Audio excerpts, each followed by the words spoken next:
Shalom jemaat yang dikasihi Tuhan. Selamat pagi, mari sama-sama pagi hari ini kita mau datang di hadirat Tuhan. Kita hampiri tahta kasih karunia Tuhan. Biar sepanjang hari ini Tuhan berkenan memberkati dan memulihkan hidup kita. Mari sama-sama kita berdoa. Bapa yang di surga, kami bersyukur Tuhan buat hari yang Kau beri. Kami bersyukur Tuhan buat setiap hembusan nafas yang Kau beri dalam hidup kami.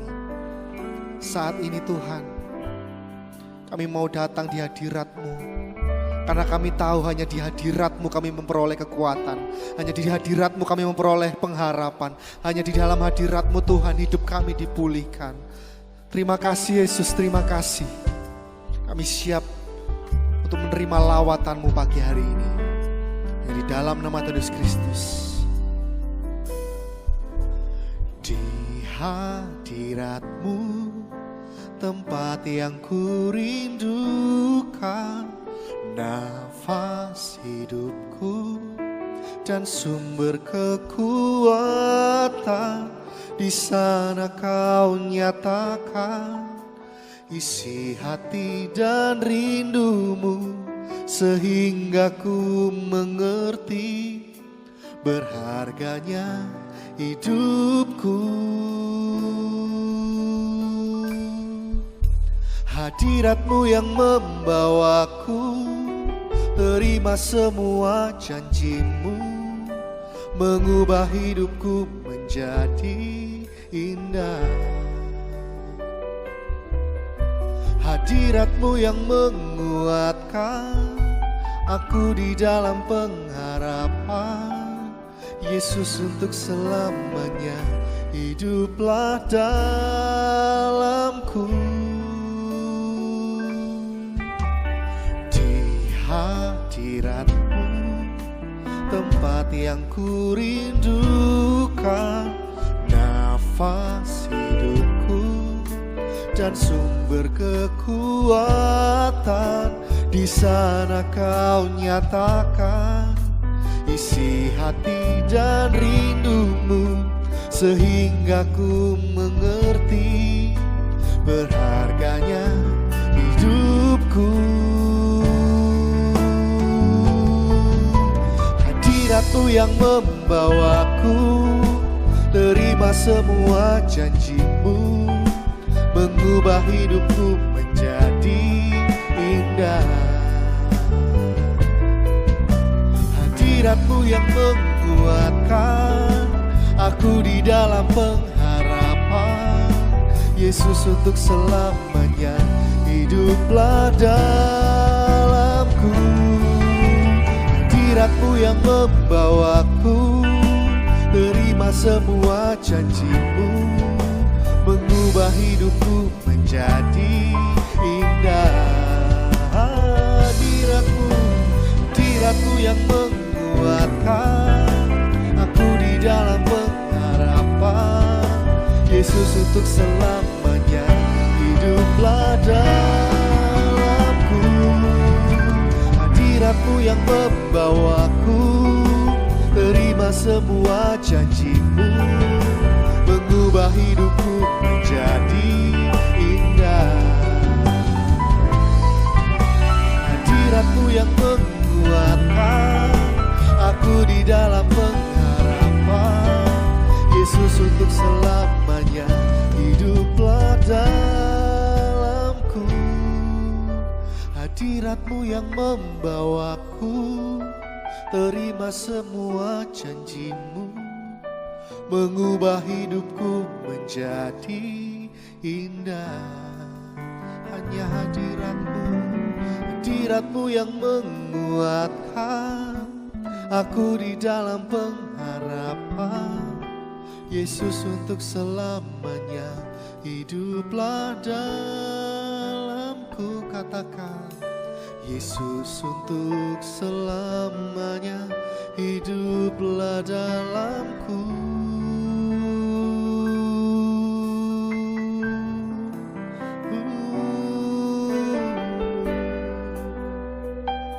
Hanya di hadirat-Mu Tuhan, hanya di hadirat-Mu Tuhan, kami merasa damai.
sembah, yang kami muliakan, yang kami tinggikan, hanya Engkau Tuhan.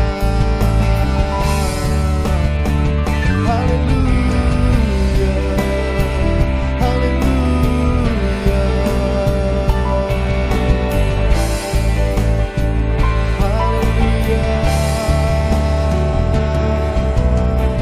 Yesus,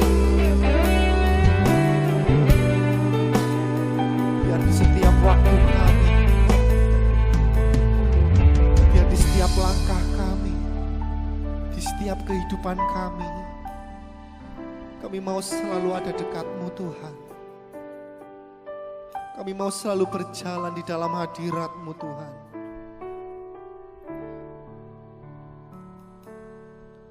Dan ku ingin mengenal-Mu Tuhan, lebih dalam dari semua yang ku kenal.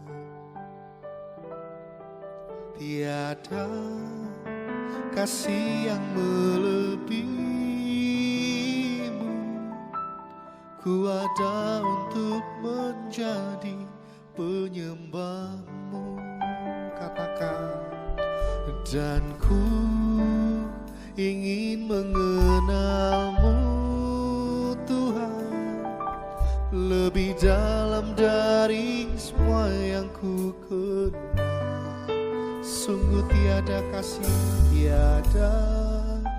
kasih yang melebihi-Mu, ku ada untuk menjadi penyembah-Mu.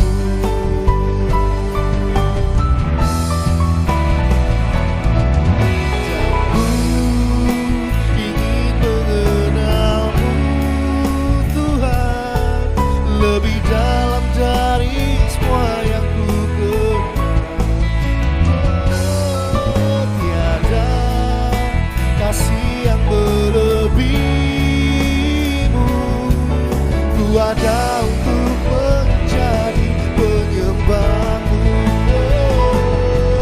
dan ku ingin mengenal-Mu Tuhan, lebih dalam dari semua yang ku kenal. Sungguh tiada kasih yang melebihi-Mu, ku ada untuk menjadi penyembah-Mu,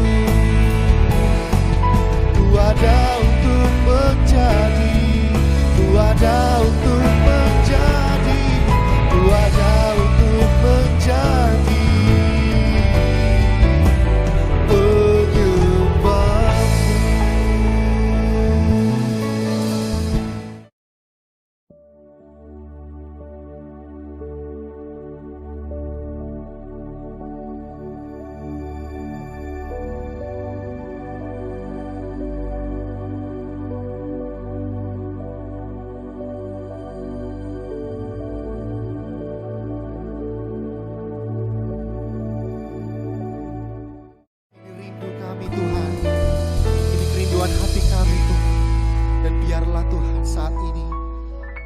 Kami boleh Tuhan mendengarkan sebagian dari firman-Mu, mari urapi kami, biarlah kami Tuhan boleh melakukannya Tuhan di kehidupan kami.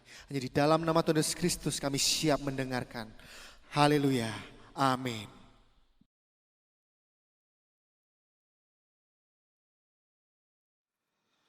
Puji Tuhan, saudara-saudaraku sekalian yang kekasih.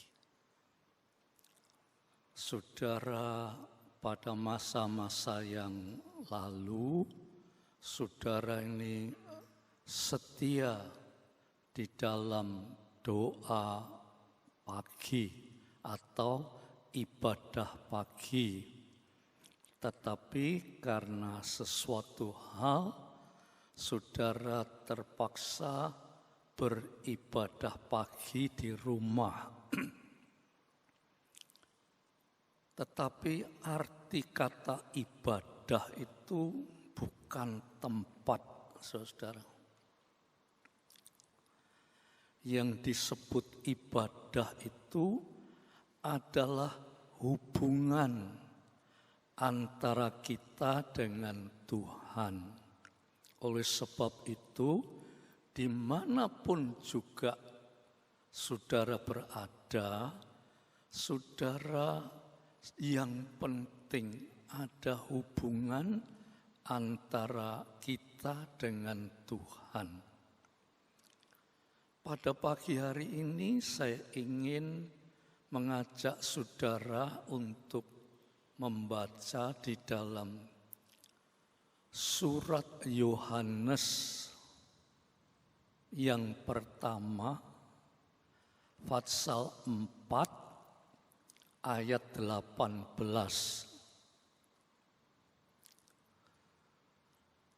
Surat Yohanes yang pertama, pasal 4 ayat 18. Coba saudara perhatikan, saya bacakan untuk saudara ya. Di dalam kasih tidak ada ketakutan. Kasih yang sempurna melenyapkan ketakutan.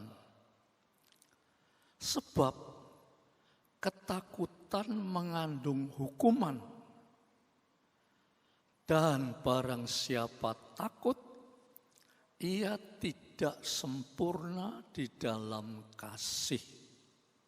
Saya ulangi ya, supaya saudara semua jelas ya. Di dalam kasih tidak ada ketakutan.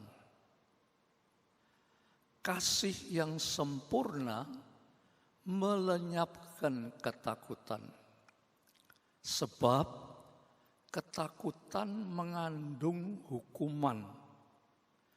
Dan barang siapa takut, ia tidak sempurna di dalam kasih. Saudara-saudaraku sekalian yang kekasih, di sini pokok dari ayat ini yaitu kasih dan ketakutan. Kasih dan ketakutan. Ini kalau mau dibahas secara teologia, secara eksegesis itu memang luas sekali artinya. Tetapi kali ini saya ingin menguraikan secara sederhana.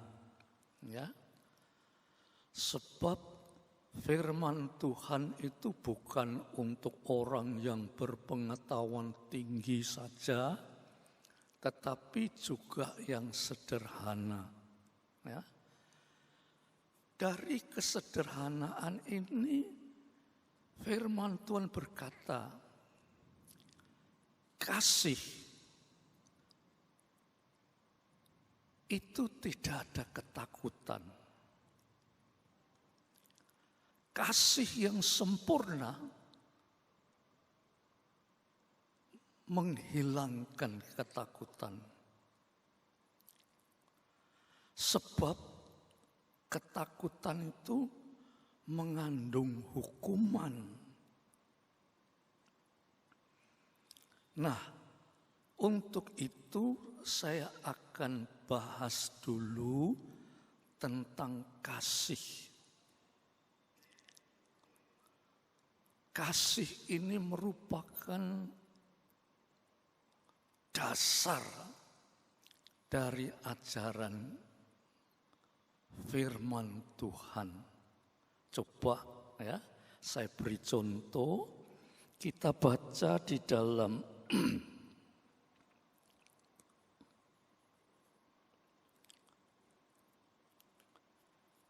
Injil Matius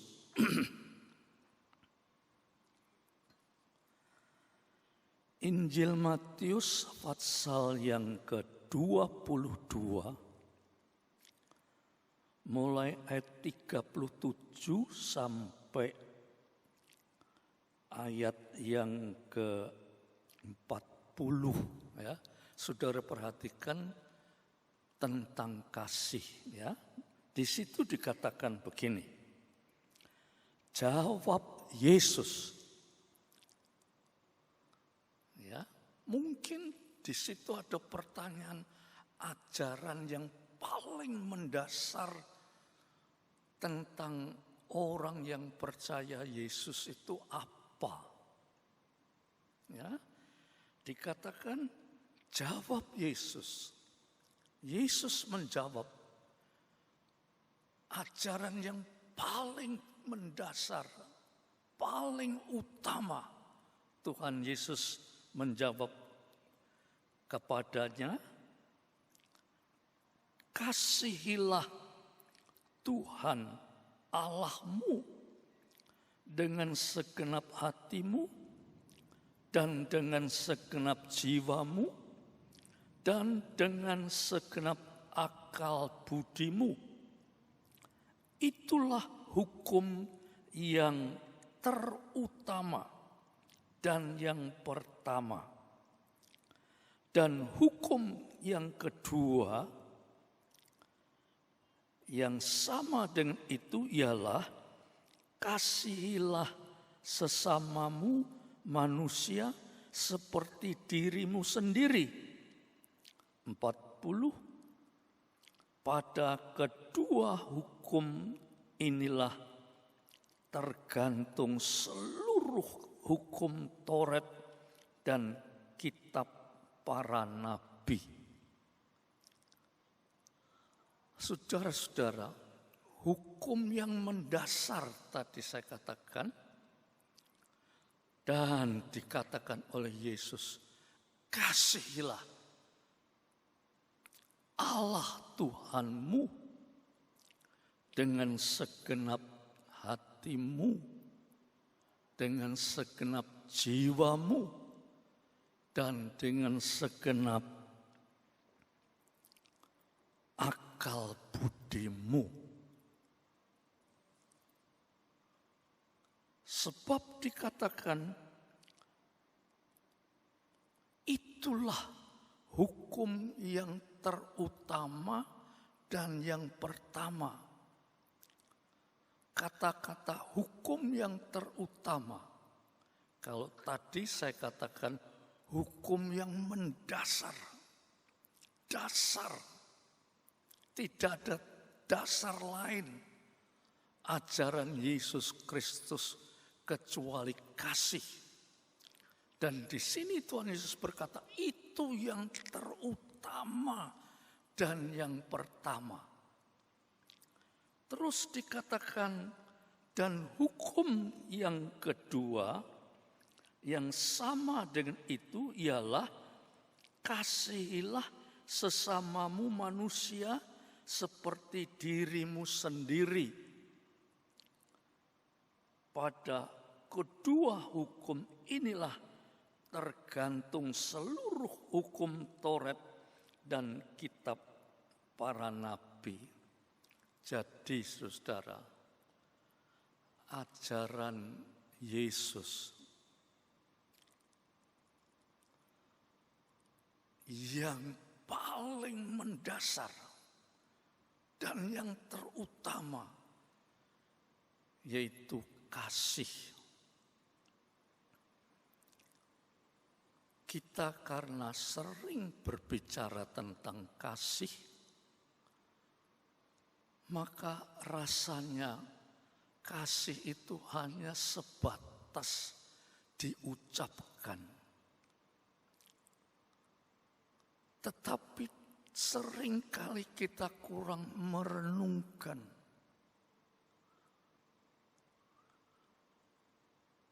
Menghayati. Apalagi mengejawantahkan di dalam hidup kita. kasih itu sering hanya sampai pada diucapkan saja. Padahal saudara-saudara, kasih itu adalah ajaran yang paling utama. Karena kita kurang merenungkan tentang kasih. Tadi kita baca di dalam 1 Yohanes pasal 4 ayat 18 itu tadi kita baca ya, dalam kasih tidak ada ketakutan. Jadi saudara, orang yang di dalam ketakutan itu harus dipertanyakan, adakah ia mengasihi Tuhan atau mengasihi sesamanya? Sebab di dalam kasih tidak ada ketakutan. Kasih yang sempurna melenyapkan ketakutan. Sebab ketakutan mengandung hukuman. Orang yang takut itu berhadapan dengan hukuman. Dan orang yang tidak mempunyai kasih, dia itu karena takut dia terhukum. Jadi takut itu dengan hukuman itu mempunyai suatu kesatuan. Takut dan hukuman. Kalau ini diuraikan panjang lebar. Tetapi yang jelas takut itu dengan hukuman itu merupakan suatu kesatuan. Siapa yang takut ada hukumannya. Hukumannya itu macam-macam, saudara-saudara. Ya. Nah, sekarang saudara-saudara, saya akan lanjutkan sedikit tentang kasih. Tadi dikatakan kasih itu adalah hukum yang terutama dan yang pertama. Yang kedua ialah mengasihi sesamamu seperti dirimu sendiri. Nah, ini karena kurang dipahami sehingga kata mengasihi sesamamu seperti mengasihi dirimu sendiri. Dalam hal ini, saudara, tidak ada manusia yang tidak mengasihi diri sendiri. Karena manusia mengasihi dirinya sendiri, maka fokus hidup manusia itu pada diri sendiri. Namun di dalam ayat ini, kata mengasihi diri sendiri itu bukan di dalam bentuk yang negatif, tetapi dalam bentuk yang positif. Bentuk yang negatif itu yang mengasihi diri sendiri. Kalau ada apa-apa yang menggelisahkan, mengkhawatirkan, menakutkan, karena dia terlalu mengasihi dirinya sendiri. Tetapi kasih yang positif, yaitu mengasihi Allah dan juga mengasihi sesamanya. Jadi kalau ada sesuatu yang menakutkan, mengkhawatirkan, menggelisahkan, kita bukan saja ingat pada diri kita sendiri, tetapi juga kita ingat orang lain. Seperti kita mengasihi diri sendiri dalam bentuk yang positif. Saudaraku yang kekasih, Malahan saudara, di dalam Injil Matius pasal 5 ayat 44 itu jelas dikatakan, tetapi aku berkata kepadamu, kasihilah musuhmu. Bukan saja orang lain, tetapi musuh harus dikasihi. Kalau musuh dikasihi, berarti kita ini tidak punya musuh. Ya. Kasihilah musuhmu dan berdoalah bagi mereka yang menganiayakan kamu. Ayat ini sudah mengingatkan kita, biar kita mohon Roh Kudus menerangi hidup kita. Apakah kita ada kasih? Mungkin kita ini mempunyai pengalaman yang lama berkecimpungan di dalam Tuhan. Itu bukan berarti bahwa kita sudah mengamalkan kasih. Tetapi kasih itu akan menjadi nyata kalau kita ini ada rasa takut. Takut itu banyak macamnya, saudara-saudara. Bukan saja takut akan wabah corona. Seperti orang dagang. Dia takut disaingi. Itu juga termasuk takut. Padahal firman Tuhan berkata, kasihilah musuhmu. Doakanlah mereka yang menganiayakan kamu. Kalau ini ada di dalam hati daripada setiap orang yang beriman, maka Galatia pasal 5 ayat 22 berkata, buah roh ialah kasih. Di dalam kasih itu, saudara, ada sukacita, ada damai sejahtera, ada sabar, ada kemurahan, ada kebaikan, ada kesetiaan, ada lemah lembut atau rendah hati, ada penguasaan diri.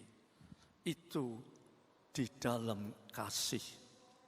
Oleh karena itu, saudara, mari saya ajak saudara sekalian merenungkan sampai di mana kita menghayati arti kasih. Di situ kita memperoleh ketakutan atau kemenangan. Tetapi orang yang betul-betul menghayati kasih, Roh Kudus berkata di dalam Galatia pasal 5 ayat 22, buah Roh Kudus memberi buah, yaitu kasih.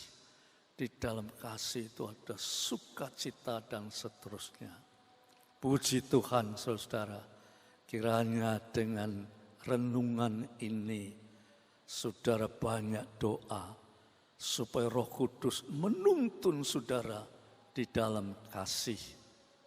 Mari kita sama-sama berdoa. Bapa yang di surga, sebuah renungan telah kami sampaikan. Renungan bukan saja untuk didengar, tetapi renungan untuk direnungkan, untuk dihayati, bahkan dilanjutkan dengan mengejawantahkan di dalam kehidupan kami. Dengan demikian, maka seperti firman yang kami bawakan tadi, Di dalam kasih tidak ada ketakutan. Sebab ketakutan itu mengandung hukuman. Dan orang yang tidak ada kasih tidak sempurna di dalam Tuhan. Terima kasih Bapak. Kiranya Tuhan memberkati jemaat semua. Di dalam nama Yesus Kristus. Amin.